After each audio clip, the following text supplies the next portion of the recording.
പ്രമേഹം എന്ന് പറയുന്നത് ഇന്ന് ചെറുപ്പക്കാരിൽ തന്നെ അധികമായി കാണുന്ന ഒരു കണ്ടീഷനാണ്. എത്രത്തോളം നമ്മൾ മരുന്ന് കഴിച്ചാലും അത്രയും അതിലും അധികമായിട്ട് പ്രാധാന്യം അതിന് ഡയറ്റിൽ, വ്യായാമത്തിലൊക്കെയാണ്. നമ്മൾ പല പേഷ്യൻസിനോടും ഇതിനെക്കുറിച്ച് ഡിസ്കസ് ചെയ്താലും അവർ പറയാറുണ്ട് അവർക്ക് ഒരു ബിസി ലൈഫിൽ ഇതൊന്നും സമയം കിട്ടുന്നില്ല. എത്ര ബിസി ആണെങ്കിലും നമ്മുടെ ആരോഗ്യത്തിന് വേണ്ടിയിട്ട് മാറ്റി വെക്കണം, അല്ലെങ്കിൽ ആരോഗ്യം ശ്രദ്ധിക്കാൻ വേണ്ടി നമ്മൾ കൂടുതൽ, അല്ലെങ്കിൽ ഒരു ഡയബറ്റീസ് ഒക്കെ തടയാൻ വേണ്ടി നമ്മൾ നോക്കേണ്ട 6 പോയിന്റാണ് നമ്മൾ ഡിസ്കസ് ചെയ്യുന്നത്. ഞാൻ ഡോക്ടർ പ്രിയ, Q1B ഹെൽത്ത് കെയറിലെ മെഡിക്കൽ ഓഫീസറാണ്.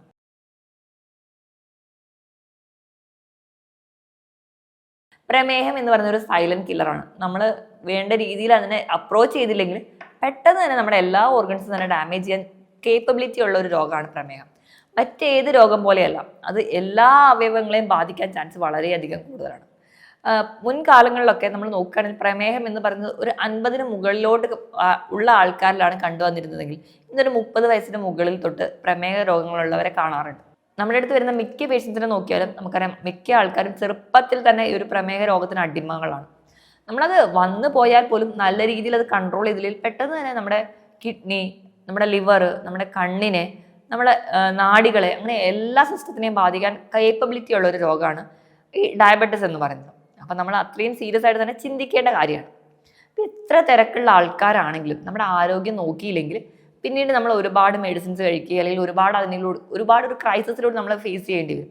അപ്പം എല്ലാവർക്കും, അല്ലെങ്കിൽ ഏത് ഒരു രോഗം ഉണ്ടാവാൻ ചാൻസ് ഉള്ളവരായിക്കോട്ടെ, അല്ലെങ്കിൽ ഇനി രോഗങ്ങളെ തടയാൻ ആഗ്രഹിക്കുന്നവരായിക്കോട്ടെ, അവർ ശ്രദ്ധിക്കേണ്ട 6 പോയിന്റ്സിനെ കുറിച്ചാണ് നമ്മൾ നോക്കുന്നത്. ഒന്നാമതായിട്ട്, ഈ ബിസി ഷെഡ്യൂൾഡ് ആയിട്ട് എല്ലാ ആൾക്കാരും പറയുന്ന ആൾക്കാർ നോക്കിക്കഴിഞ്ഞാൽ കൂടുതൽ ആൾക്കാരും ഒരു ഓഫീസ് ടൈമിൽ വർക്ക് ചെയ്യുന്നവരായിരിക്കും. കൂടുതൽ ആൾക്കാരും നമ്മൾ നോക്കുകയാണെങ്കിൽ കൂടുതൽ നേരം ഇരുന്ന് ജോലി ചെയ്യുന്ന ആൾക്കാർക്കാണ് ഈ പറയുന്ന രോഗങ്ങളൊക്കെ ഉണ്ടാവാൻ ചാൻസ്. ഇരുന്ന് ജോലി ചെയ്യുമ്പോൾ ഈ രോഗങ്ങൾ ഉണ്ടാവാനുള്ള ഒരു ബേസിക് കാരണം, ഇരുന്ന് ജോലി ചെയ്യുന്നവർക്ക് യാതൊരുവിധ വ്യായാമം ഇല്ലാത്തത് കൊണ്ട് തന്നെ, ബോഡി മൂവ്മെന്റ്സ് ഒന്നും ഇല്ലാത്തത് കൊണ്ട് തന്നെ ബോഡി വെയിറ്റ് പെട്ടെന്ന് കൂടും. ബോഡി വെയിറ്റ് കൂടി കഴിഞ്ഞ് കഴിഞ്ഞാൽ ഇൻസുലിൻ റെസിസ്റ്റൻസ് എന്ന് പറയുന്നൊരു കണ്ടീഷൻ പെട്ടെന്ന് വരികയും, ഇൻസുലിൻ റെസിസ്റ്റൻസ് വന്നു കഴിഞ്ഞാൽ ടൈപ്പ് 2 ഡയബറ്റീസ് ആയി. അമിതവണ്ണത്തിനോടൊപ്പം ടൈപ്പ് 2 ഡയബറ്റീസ് ഉണ്ട്. അതോടൊപ്പം തന്നെ ഉയർന്ന രക്തസമ്മർദ്ദമുണ്ട്. കൊളസ്ട്രോൾ ലെവൽ കൂടുതലാണെങ്കിൽ പിന്നീട് അടുത്തൊരു സ്റ്റേജിലോട്ട് കിടക്കും. അങ്ങനെ മെറ്റബോളിക് സിൻഡ്രോമായി. അപ്പം കണ്ടിന്യൂസ് ആയിട്ട് ഇരുന്ന് ജോലി ചെയ്യുന്നുണ്ട്. 8-9 മണിക്കൂർ ഇരുന്ന് കണ്ടിന്യൂസ് ആയിട്ട് ജോലി ചെയ്യുന്ന ആൾക്കാർ നമ്മുടെ ഇടയിൽ കാണാനുണ്ട്. ചിലപ്പോൾ ഇവർക്ക് തന്നെ ഒരാഴ്ച നൈറ്റ് ഷിഫ്റ്റ് ആയിരിക്കും, അടുത്തൊരാഴ്ച ഡേ ഷിഫ്റ്റ് ആയിരിക്കും. ഇങ്ങനെ ഷിഫ്റ്റുകൾ മാറി മാറി വരുന്ന ആൾക്കാരുണ്ടാവും. ഇങ്ങനെ വരുന്ന സമയത്ത് നമ്മുടെ ബോഡിക്ക് തന്നെ ഒരു കറക്റ്റ് ആയിട്ടുള്ള ഒരു റിതം ഉണ്ടാവില്ല. ഒരു സർക്കേഡിയൻ റിതത്തിൽ ജീവിച്ച് വളർന്നു വന്നവരായിരിക്കും. ഒരു 10-25 വയസ്സ് ആകുമ്പോഴേക്കും ഈ റിതം എല്ലാം മാറി 1 വീക്ക് അല്ലെങ്കിൽ ഒരു നൈറ്റ് ഷിഫ്റ്റ്, അടുത്തൊരാഴ്ച ഡേ ഷിഫ്റ്റ്, ഇങ്ങനെ മാറി മാറി വരുമ്പോൾ ബോഡിക്ക് ഇതെല്ലാം കൂടി താങ്ങാൻ പറ്റാതെ വരുമ്പോഴാണ് പല ഡിസീസ് കണ്ടീഷനായിട്ട് ശരീരം പുറത്തേക്ക് കാണിക്കുന്നത്. അപ്പം നിങ്ങൾ കണ്ടിന്യൂസ് ആയിട്ട് ഇരുന്ന് ജോലി ചെയ്യുന്നവരാണെങ്കിൽ നിങ്ങൾ ശ്രദ്ധിക്കുക, 1 മണിക്കൂർ കഴിയുമ്പോൾ 2-3 മിനിറ്റെങ്കിലും എണീറ്റ് ബോഡിക്ക് ഒരു മൂവ്മെന്റ് കൊടുക്കുക. ഒന്നുകിൽ നിങ്ങൾ വെള്ളം കുടിക്കാൻ എടുക്കുന്ന ഗ്യാപ്പ് 2-3 മിനിറ്റ് മാത്രമാണെങ്കിലും ആ ഗ്യാപ്പ് ഒന്ന് എണീറ്റ് ജസ്റ്റ് ബോഡിക്ക് ഒരു മൂവ്മെന്റ് കൊടുക്കാൻ വേണ്ടി നോക്കുക. ഇനി അല്ലെങ്കിൽ ഒന്ന് വാഷ്റൂമിൽ പോവുക. 1 മണിക്കൂറിനിടയിൽ എന്തെങ്കിലും തരത്തിലുള്ള ഒരു ബോഡി മൂവ്മെന്റ്സ് കൊടുക്കുന്നത് ഒരു പരിധി വരെ ഇതിനോടുള്ള ഒരു ടെൻഡൻസി കുറയ്ക്കാൻ സഹായിക്കും.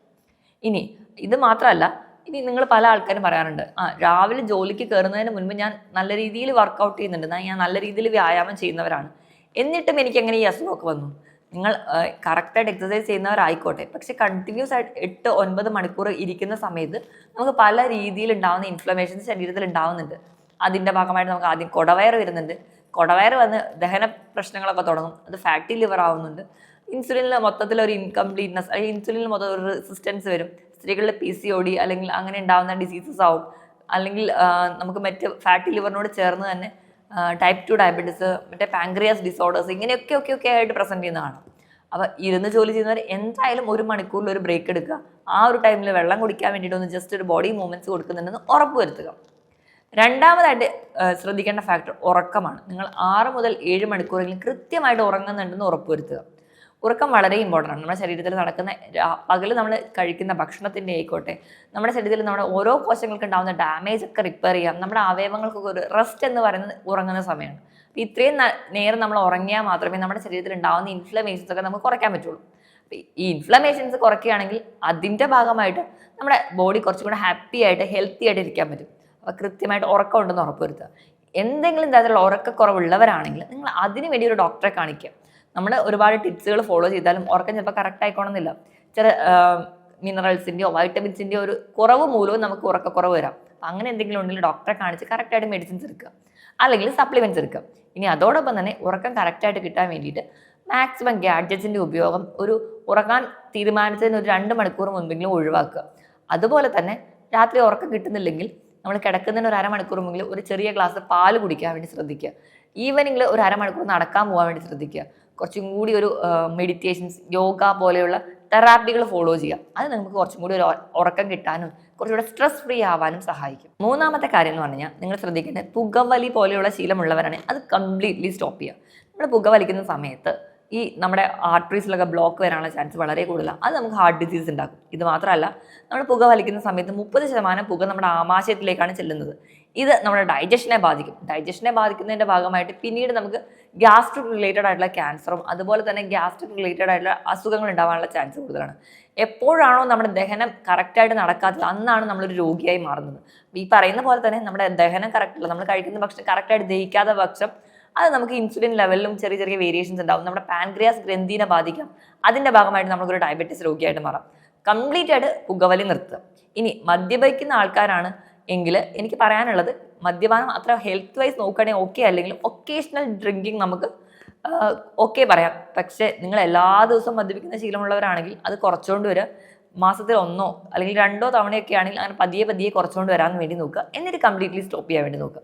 എപ്പോഴും പുകവലി മദ്യപാനം കൂടെ കമ്പയർ ചെയ്യുന്ന സമയത്ത് എൻ്റെ ഒരു പേഴ്സണൽ ഒപ്പീനിയൻ ആയിട്ട് എപ്പോഴും ആദ്യം സ്റ്റോപ്പ് ചെയ്യേണ്ടത് പുകവലി തന്നെയാണ്. അപ്പോൾ അത് സ്റ്റോപ്പ് ചെയ്താലും ഒരു പരിധി വരെ നമ്മുടെ രക്തക്കുഴലിൻ്റെ ആരോഗ്യം മെച്ചപ്പെടുത്താം. രക്തക്കുഴലിൻ്റെ ആരോഗ്യം മെച്ചപ്പെടുത്തി കഴിഞ്ഞാൽ നമ്മൾ കഴിച്ച ഭക്ഷണത്തിൽ കറക്റ്റായിട്ട് ദഹനം നടക്കും, കറക്റ്റായിട്ട് അബ്സോർപ്ഷൻ നടക്കും. ഈ പ്രശ്നങ്ങളെല്ലാം കംപ്ലീറ്റ്ലി മാറ്റാൻ പറ്റും. നമ്മൾ കുറച്ചുകൂടെ ഹെൽത്തി ആയിട്ട് ഇരിക്കാനും പറ്റും. അതുകൊണ്ട് ഈ ശീലം കംപ്ലീറ്റ്ലി സ്റ്റോപ്പ് ചെയ്യുക. 4ാമത്തെ കാരണം നമ്മുടെ ഭക്ഷണമാണ്. അപ്പോൾ നമ്മുടെ പ്രമേഹത്തിനെ നിയന്ത്രിക്കണമെങ്കിൽ നമ്മുടെ ഭക്ഷണത്തിൽ ഇമ്പോർട്ടൻസ് കൊടുക്കണം. അപ്പോൾ എന്തൊക്കെ തരത്തിലുള്ള ഭക്ഷണങ്ങളാണ് പ്രമേഹ രോഗികൾക്ക് കഴിക്കാൻ പറ്റില്ല, എന്തൊക്കെ കഴിക്കണം എന്നുള്ളതിനേക്കാളും ഏറ്റവും പ്രധാനം നമ്മൾ എപ്പോഴാണ് കഴിക്കുന്നത്, നമ്മൾ കഴിക്കുന്നതിൻ്റെ അളവ് പ്രാധാന്യമാണ്, നമ്മൾ കഴിക്കുന്നതിൻ്റെ സ്പീഡ് വരെ പ്രാധാന്യമാണ്. നമ്മൾ എപ്പോഴും ഒരു പ്രമേഹ രോഗി ഭക്ഷണം ഒരു 4-5 തവണയായി ചെറിയ ചെറിയ അളവിൽ ഡിവൈഡ് ചെയ്ത് കഴിക്കാൻ വേണ്ടി ശ്രദ്ധിക്കുക. കഴിക്കുന്ന ഭക്ഷണം ഹെൽത്തി ആണെന്ന് ഉറപ്പുവരുത്തുക. ഹെൽത്തി ആണെന്ന് പറഞ്ഞു കഴിഞ്ഞാൽ അന്നജത്തിൻ്റെ അളവ് നല്ല രീതിയിൽ കുറയ്ക്കുക. പകരം ഭക്ഷണത്തിൽ പ്രോട്ടീൻ കൂട്ടുക, ഫൈബർ കൂട്ടുക, അതുപോലെ തന്നെ ഹെൽത്തി ഫാറ്റ്, നല്ല കൊഴുപ്പുകൾ കൂടി ഇൻക്ലൂഡ് ചെയ്യാം. ഇപ്പോൾ പ്രോട്ടീനായിട്ട് നമുക്ക് വേണമെങ്കിൽ മത്സ്യം, മാംസം, ധാന്യങ്ങളൊക്കെ ഡിപ്പെൻഡ് ചെയ്യാം.